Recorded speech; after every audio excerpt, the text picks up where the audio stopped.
What's going on, guys? I am Dre from the Woo. Who the is Dre from the Woo? Alright, nice to meet y'all. This is Dre. I'm a cinematographer, videographer, photographer, editor. So this is like my 20th attempt at trying to start YouTube, and this time I feel like I got it. The reality is that I'm a crazy overthinker. I've tried everything. Even when it comes to YouTube, I gotta close my aperture.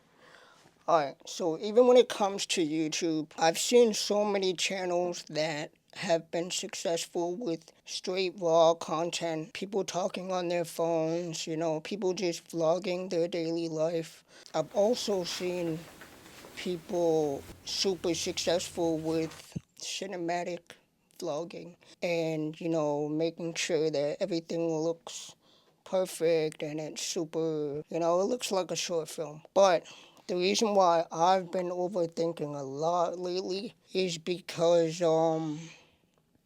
my content isn't really either of those. I do have cinematic elements to my content, but it's also very raw, and I try to think of ways to like blend the two together. I feel like a lot of people don't even really understand why.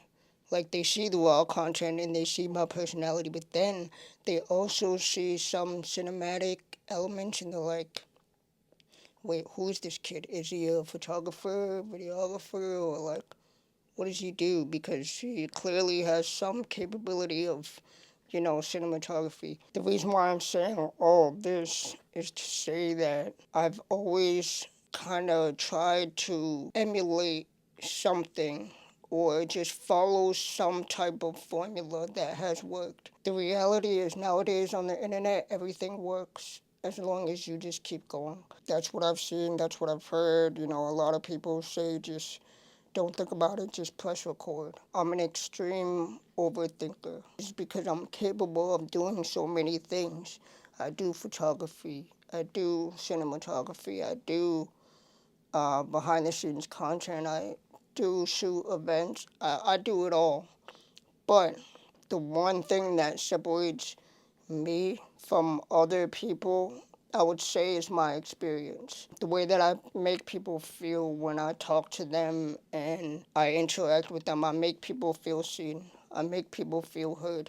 And the reason for that being one of my priorities is that I didn't feel heard or seen. I try to just make that a reflection of who I am. I just want to be myself, and I want to continue posting on YouTube regardless of what the result is. Going to be posting a lot of my raw content, which is, day-to-day life, as well as being on the job, just being myself. I want to create a catalog for myself to look back onto and to watch myself grow. I see a lot of people on YouTube, and there's not enough people that look like me. What I mean by that is, yes, people of color, but also people with disabilities. If you don't know, I am deaf.